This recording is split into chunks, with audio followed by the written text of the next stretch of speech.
Bueno, pues vamos al segundo tema que estamos llevando, del tema del discipulado, y dentro de ese pues estamos con doctrina fundamental, y ahora tocaría el tema que es Dios, la Trinidad, y dentro de ello también tocar la deidad de Cristo. Dios, la Trinidad y la deidad de Cristo.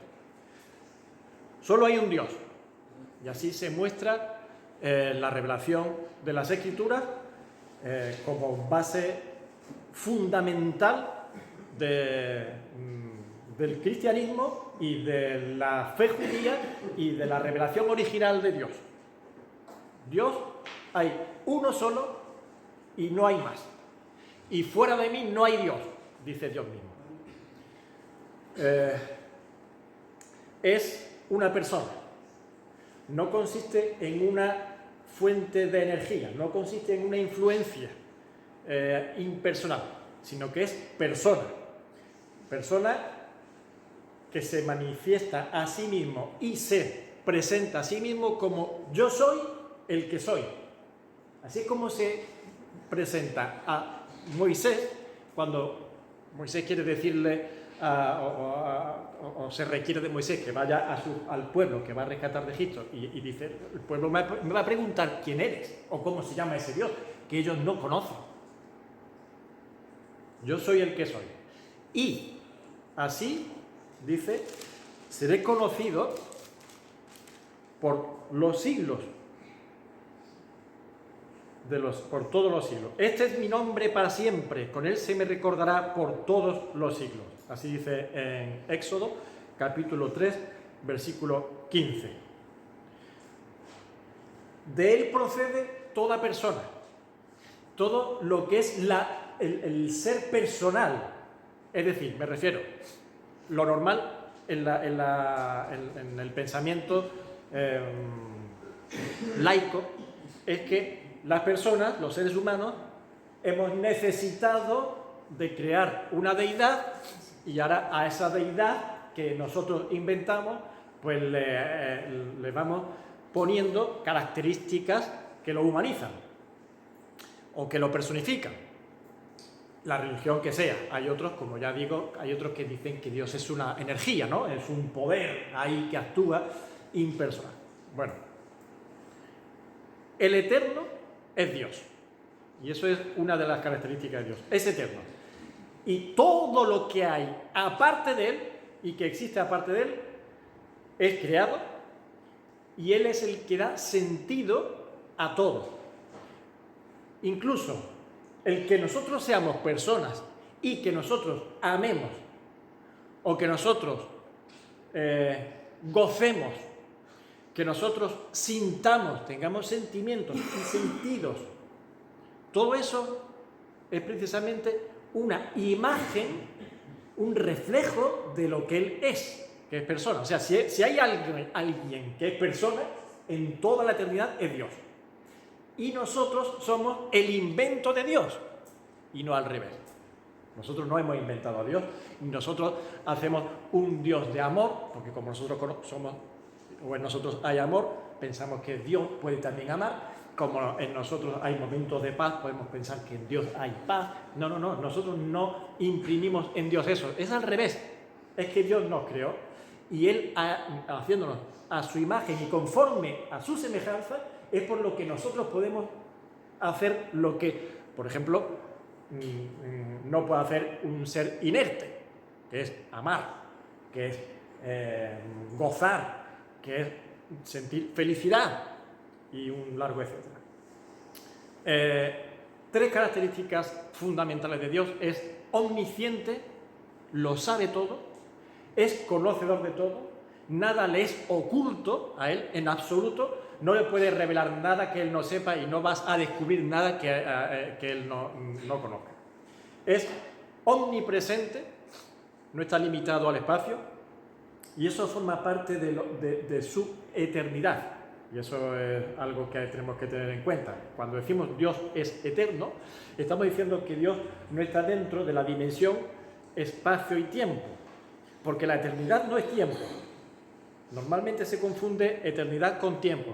oh, esto se me está haciendo eterno, que estamos diciendo, que se está haciendo muy largo, es como que es mucho tiempo. Bien, pero es que eterno no es tiempo, eterno es un estado del ser, y solo Dios es eterno.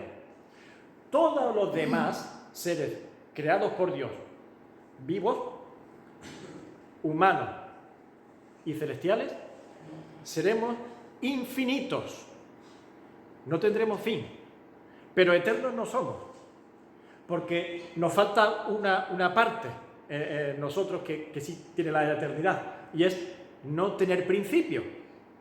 Así que somos infinitos, reinaremos por la eternidad, pero no somos eternos, porque nos falta la parte de no tener principio, y todos tenemos principio, solamente hay uno que es el eterno y ese es Dios. Así que el estado de eternidad está fuera del espacio y tiempo, no tiene principio, no tiene fin, es el principio y es el fin. Yo soy el alfa y el omega, el primero y el último, el principio y el fin, se revela así el Señor, ¿no? No está sometido al espacio. Y el mismo salmista dice, ¿a dónde huiré de tu presencia? Si subiré a los cielos y estás tú, si a lo profundo del abismo, allí tú me encuentras. Vaya donde vaya, Dios está presente. No puedo escaparme de límites donde tú no estés, porque trasciende el espacio. ¿El universo es infinito? Qué pregunta, ¿verdad? No es infinito. Ah, ¿y dónde acaba? Y después del universo, ¿a dónde te caes? Porque si tiene un fin, ¿dónde te caes? Y si es infinito, ¿cómo me explicas tú a mí el espacio infinito? Es difícil, ¿eh? Hace falta un poquito ya de metafísica, lo cual no le gusta a la ciencia. Hay que mojarse, señores. ¿Hay eternidad? No le gusta a la ciencia tampoco la palabra eternidad. ¿Es infinito? Explícame eso de infinito en la materia y en la energía. Y Dios trasciende en su ser eterno la materia, el tiempo y el espacio. No está sujeto a ello, sino que ello está dentro de él. Él crea todo, él crea al mismo tiempo.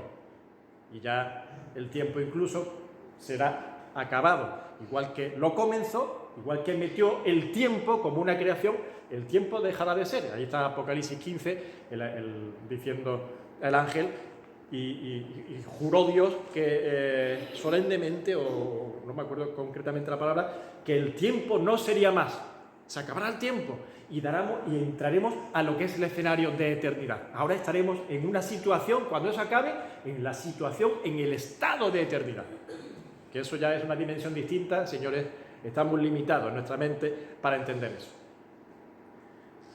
No podemos, por tanto, indagar ni escudriñar mucho. Lo único que podemos hacer es aceptarlo como conocimiento. Se nos ha dado a conocer que eso será así. Y es así. Lo aceptamos, aunque sea muy difícil entenderlo, porque estamos en esta dimensión de materia, de espacio y de tiempo. Y eso nos limita en el conocimiento. Así que es omnisciente, es omnipresente y es omnipotente. Lo puede todo. Y vendrán entonces ahora los juegos de palabras y muchas cosas, y Dios no puede entonces mentir, y Dios no puede hacer una piedra tan grande que no pueda coger, todas esas cosas. Cuando la Biblia enseña que Dios es omnipotente, está enseñando que Él no es dominado por nada ni por nadie, que Él no en ningún momento pudo ni podrá sucumbir ante el mal, que Él es toda fuente de bien, y en Él no se puede ejercitar el mal. En ese sentido es omnipotente. Ahora, Él no puede, cuando decimos todo lo puede, pues no lo puede todo. Él no puede contradecirse, Él no puede mentir, Él no puede ir en contra de su propia naturaleza. Y es absurdo pensar que tuviera que hacerlo para decir que todo lo puede, porque no estamos usando la palabra todopoderoso para hacer un jueguito de niños, sino para explicar que es el soberano y que a Él nadie lo somete, ni puede ser sometido por nada ni por nadie. Pero no puede mentir. Por ejemplo, su naturaleza, Él es espíritu, o su esencia, es espíritu, y es, en cuanto a atributos personales, Él es amor, Él es santo, Él es luz, no hay ninguna tiniebla en Él, no hay ninguna mentira en Él, no hay nada que le esté oculto a Él. Y todas las cosas cobran sentido en base a Él. En ese sentido también podemos decir, o se dice, Dios es luz. Es decir, todo fuera de Dios carece de explicación, carece de sentido. Y es el único que no ha sido creado. Bueno, de Dios podríamos estar hablando eternamente, pero no consiste en eso. Esto no es ni siquiera esto es un estudio teológico, es enseñar los principios básicos y fundamentales de la Biblia para que tengamos por lo menos esa base en nuestro conocimiento.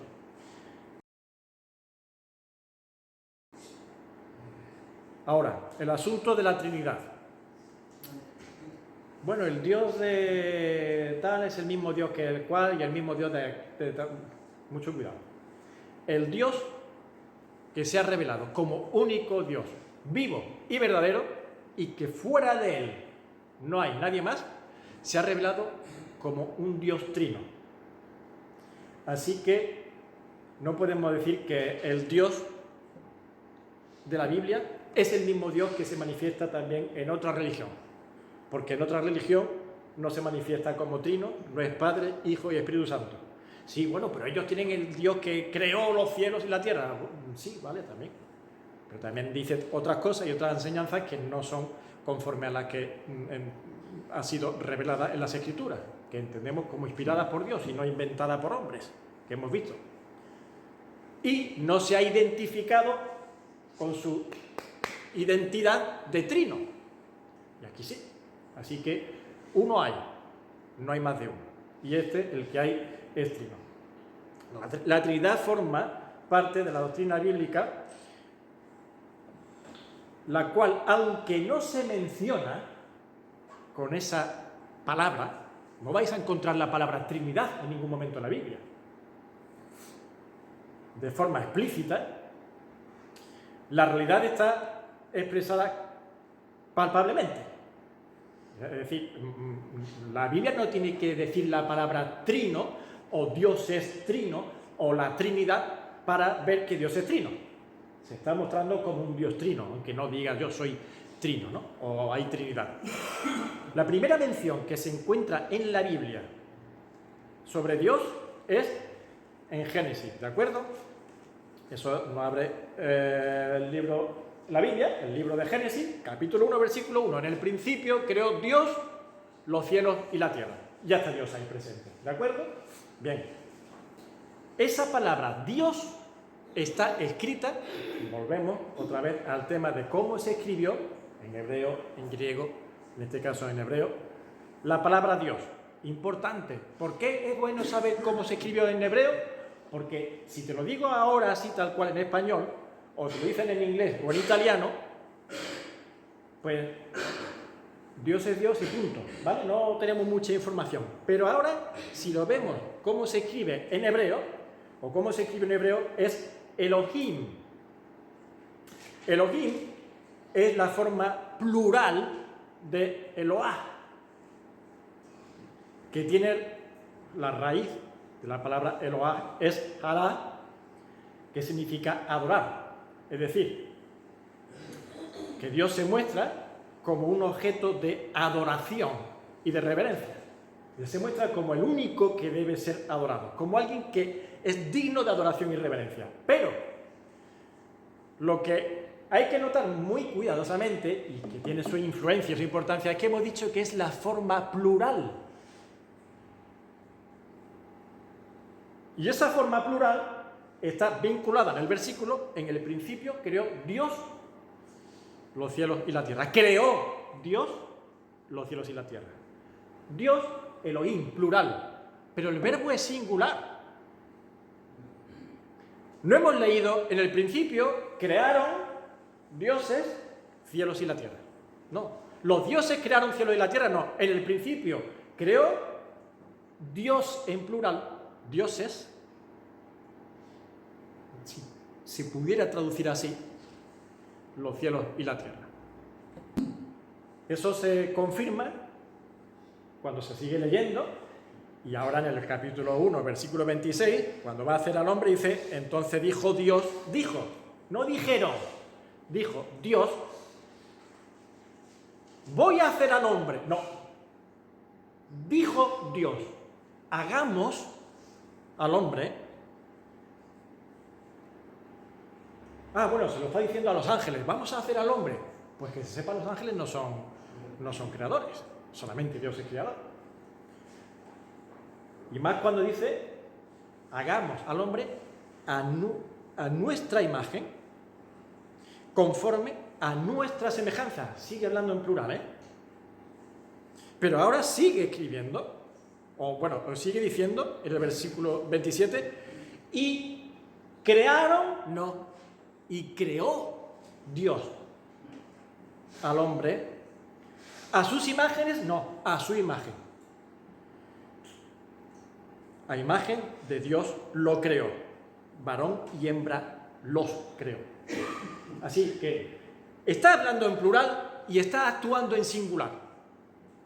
Se está manifestando con palabras de plural, pero el verbo está actuando continuamente en singular. Así que es uno el que está obrando, aunque hay más de uno que está presente. Así que no hay varios creadores, sino que hay un solo creador. Segunda de Corintios, capítulo 13, versículo 14, dice así la despedida, que se llama la forma de acabar las cartas de la apostólica, se llaman doxología, ¿no?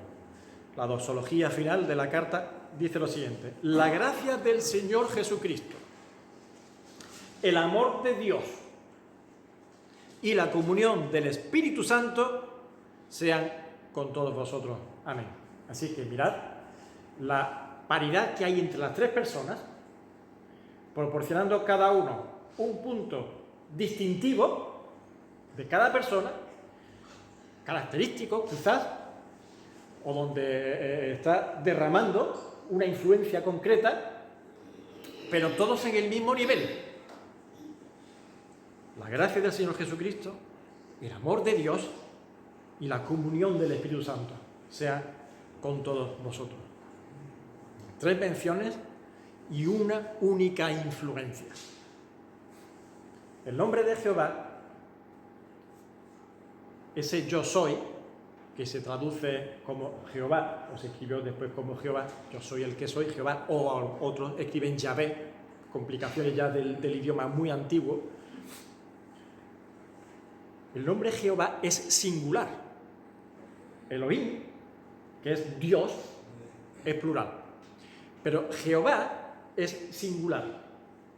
¿Cómo te llamas? ¿O qué nombre diré? Yo soy el que soy. Ese es singular. Ahora, si hemos dicho que Dios es plural y se manifiesta con nombre singular, pues habrá que intentar explicar el asunto. Y ese asunto no lo han logrado explicar las doctrinas de otras religiones que hablan de un Jehová que no es trino y en el cual no existe Trinidad, no han logrado darle explicación a esa sentencia. Especialmente cuando en Deuteronomio, en el Pentateuco, el libro de Deuteronomio, capítulo 6, versículo 4, dice: oye Israel, Jehová nuestro Dios, Jehová uno es. Jehová, singular, nuestro Dios, nuestro Elohim, Dios plural, ese uno es. Que no son tres dioses, por supuesto, si no estamos diciendo que hay tres dioses. Pero entonces, ¿qué me está diciendo? Te estoy diciendo que hay un Dios. Pero ese Dios es Padre, es Verbo o Hijo, después manifestado, y es Espíritu Santo. Isaías 48, otro dato en el profeta Isaías, siglos más tarde. Acercaos a mí, oíd esto. Desde el principio no hablé en secreto. Desde que se hizo eso, allí estaba yo. Y ahora me envió Jehová, el Señor, y su Espíritu. Está hablando una persona de la deidad acerca de que ha sido enviado por otra y corroborado por otra. Aquí el que está hablando no es Isaías, aquí está hablando el Señor. Juntaos todos y oíd quién hay entre vosotros que anuncia estas cosas. Si veis el contexto, está hablando el Señor. Y el Señor con S mayúscula, está diciendo, desde que eso se hizo, allí estaba yo ya existía. Y ahora me envió Jehová el Señor y su Espíritu. De modo que tenemos presente en un mismo versículo las tres personas nuevamente. Y además aquí hay algo interesante que hay que también aclarar. El Espíritu no es una fuerza impersonal, no es un mogollón de poder que se desprende de Dios. Hay quienes piensan también, a nivel doctrinal, que el Espíritu es poder de Dios solamente, es poder. No, el Espíritu es una persona, con las características de una persona, con los atributos de una persona divina. El Espíritu Santo es omnisciente. Juan 14, 26, cuando está hablando el Señor a sus discípulos y le dice acerca del camino al Padre, y después le habla de la promesa del Espíritu Santo y le dice más, Él es el Consolador, que es el Espíritu Santo, el que consolará vuestras almas, a quien el Padre enviará en mi nombre. Él os enseñará todas las cosas y os recordará todo lo que yo os he dicho. Él lo sabe todo y Él tiene poder para enseñarlo todo, por cuanto Él lo sabe todo. No hay nada oculto que esté fuera del conocimiento del Espíritu. Omnipotencia. También, característica divina, pues también está en el Espíritu Santo, en el Espíritu de Dios. Isaías 40, 12 al 14. Quien midió las aguas con el hueco de su mano y los cielos con su palmo. Con 3 dedos juntó el polvo de la tierra y pesó los montes con balanza y con pesas los collados. ¿Quién enseñó al Espíritu de Jehová o le aconsejó enseñándole? A un poder no se le enseña, ni se le habla, ni se le aconseja. Es una persona. ¿Y quién se ha dirigido a esa persona a enseñarle nada, ni a decirle nada? ¿A quién pidió consejo para ser avisado?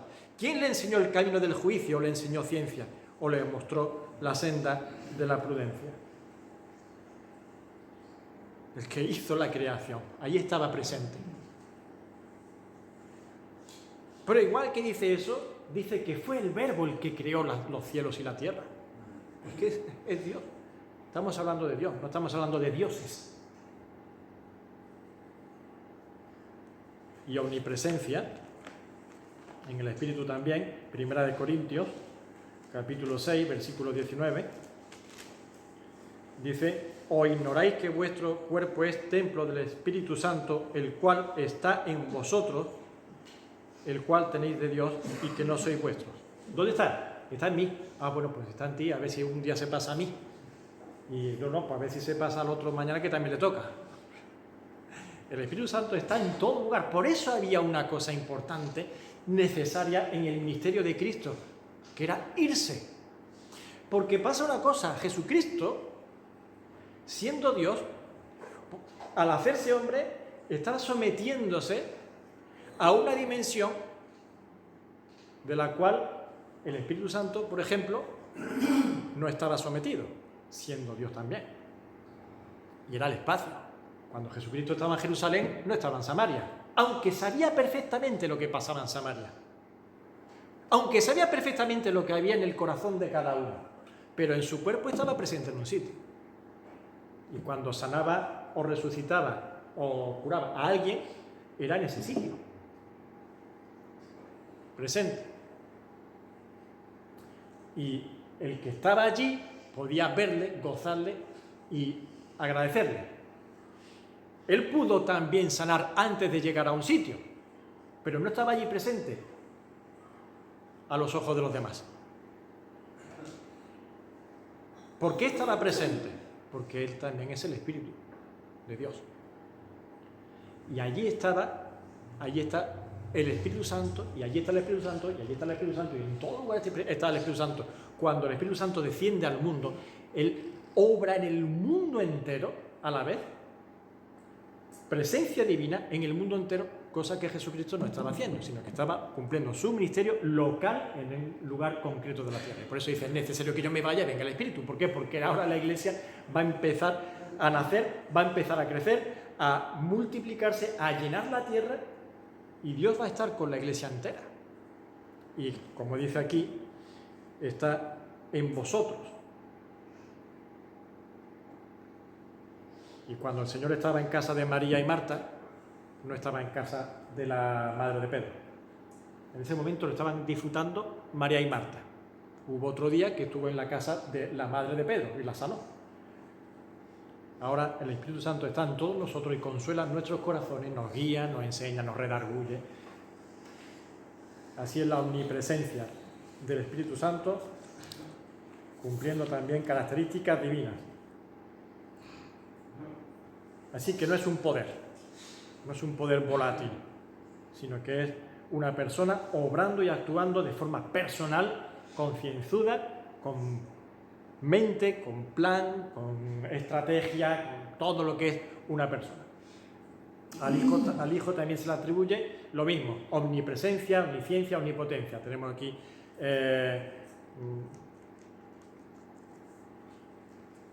citas.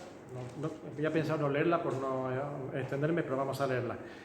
Juan 1:3. Todas las cosas por Él, hablando del Verbo, fueron hechas. Y sin Él, nada de lo que ha sido hecho fue hecho. Es decir, no existe nada que no haya sido hecho por Él. ¿Quién? El Verbo, el Hijo. Omnipotencia. Omnipresencia y omnisciencia. Pues un poquito más adelante, Juan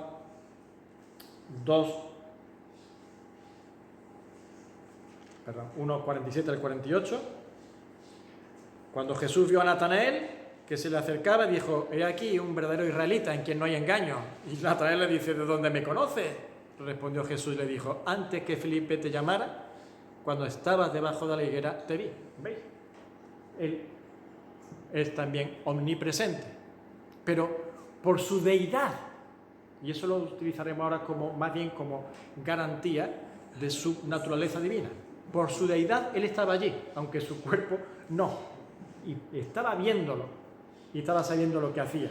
Y capítulo 2, versículo 24, pero Jesús mismo no se fiaba de ellos porque conocía a todos y no tenía necesidad de que nadie le diese testimonio del hombre, pues Él sabía lo que había en el corazón del hombre. Omnisciente. En el bautismo de Jesús vemos a Dios hablando desde el cielo, el Padre, al Espíritu Santo descendiendo en forma de paloma y al Verbo hecho hombre, el Hijo, siendo bautizado por Juan. No hay mucho más que explicar. El Padre diciendo, este es mi Hijo amado en quien tengo complacencia, a Él oír. Era una voz. El Espíritu Santo se manifiesta bajando como en forma de paloma, una imagen distinta de la que después se estaba viendo en el agua, que era un hombre siendo bautizado por un profeta, y ese hombre era declarado Hijo amado de la voz que habla el Hijo de Dios. Así que no se trata de una conclusión, la Trinidad no se trata de una conclusión que se llega por razonamiento o por interpretación. Yo no estoy interpretando versículos para llegar a la conclusión de la Trinidad. Se trata de una revelación. Aquí está revelado que Dios es trino. ¿Vale? No tenemos que estar buscando la interpretación a nada. Estamos leyendo las cosas y viendo que hay tres que son uno, que son el mismo y que no hay mucho más que intentar indagar, porque entonces vamos a volver a tener un choque.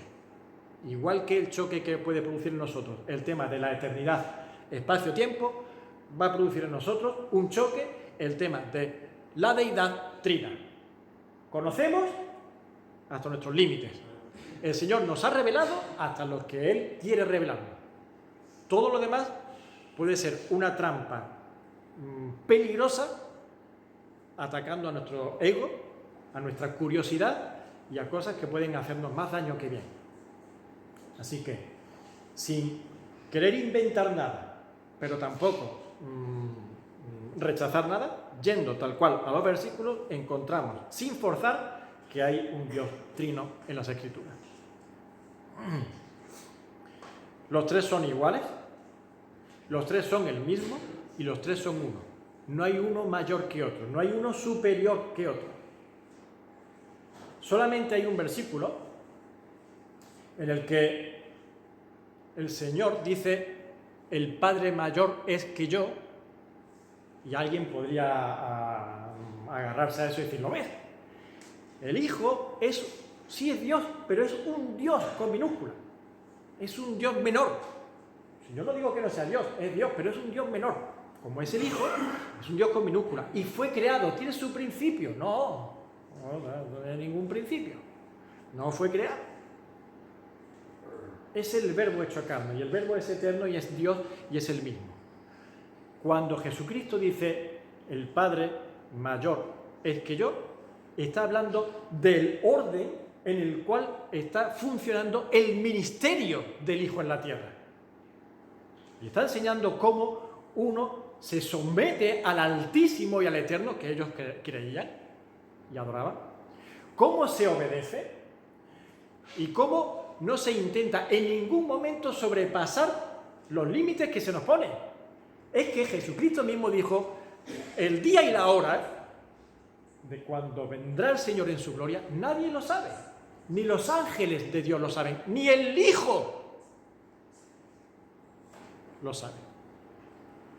Ahora, ¿qué me está diciendo el Señor? ¿Que el Señor no sabía cuándo iba a ser su venida? No. El Señor está diciendo: os corresponde quedaros en vuestro lugarcito. ¿Y cómo sabía el Señor bien las cosas que iban a pasar? ¿Cómo vienen hasta 2000 años después? Como entró hace poco, ya hace un tiempo por ahí alguien diciendo que se sentó en el banco y estaba escuchando muy atentamente eso, y cuando termino me viene y me dice: pues yo quería decirme una cosa, que la fecha en la que el Señor vendrá se sabe perfectamente porque... Y digo: quieto, y no tengo ganas de hablar del asunto, no me apetece. Porque ya está diciendo algo que va contra las Escrituras. Nadie sabe eso, ni se puede saber, no nos corresponde. Y el primero que se ha puesto como ejemplo es el mismo Hijo de Dios. Si para usted Jesucristo es alguien, y debería ser Dios en el mundo, hecho carne, aprenda que Él mismo dice: ni el Hijo lo sabe, ni los ángeles ni el Hijo lo sabe, solamente el Padre en su sola potestad. Dejando claro que lo que es de Dios es de Dios. Y Él te dice: hasta aquí vas a saber y hasta aquí no vas a saber. Y cuando el hombre pretende ir más allá, está intentando transgredir los límites de Dios. Y la gloria de Dios se muestra precisamente en que no todo es conocible ni concebible para la mente humana. Así que hay cosas que no podemos concebir, como es la eternidad o es la Trinidad, y hay cosas que no podemos conocer, como es la segunda o la hora, la fecha de la segunda venida del Hijo de Dios. Y el Hijo dice: yo, que estoy aquí como hombre obediente y sujeto al Padre, obedezco. Yo no sé la hora del Hijo del Hombre. Yo no la voy a decir. Eso es cosa del Padre. Y el Padre no lo ha revelado, no está en las Escrituras. El Hijo aquí se calla y es cuestión de orden, no es de superioridad. Y esto es muy importante, este asunto del orden y la no superioridad, porque llegará un momento en el que cuando acabemos la doctrina vamos a entrar en eclesiología y entrará el tema del hombre y la mujer y del velo. y de si el velo es algo cultural o no es cultural, si supone superioridad o no supone superioridad, si es autoridad o si es orden, o las dos cosas. Y el primero que se pone como ejemplo, ya estoy haciendo un buen spoiler, el primero que se pone como ejemplo es Jesucristo mismo.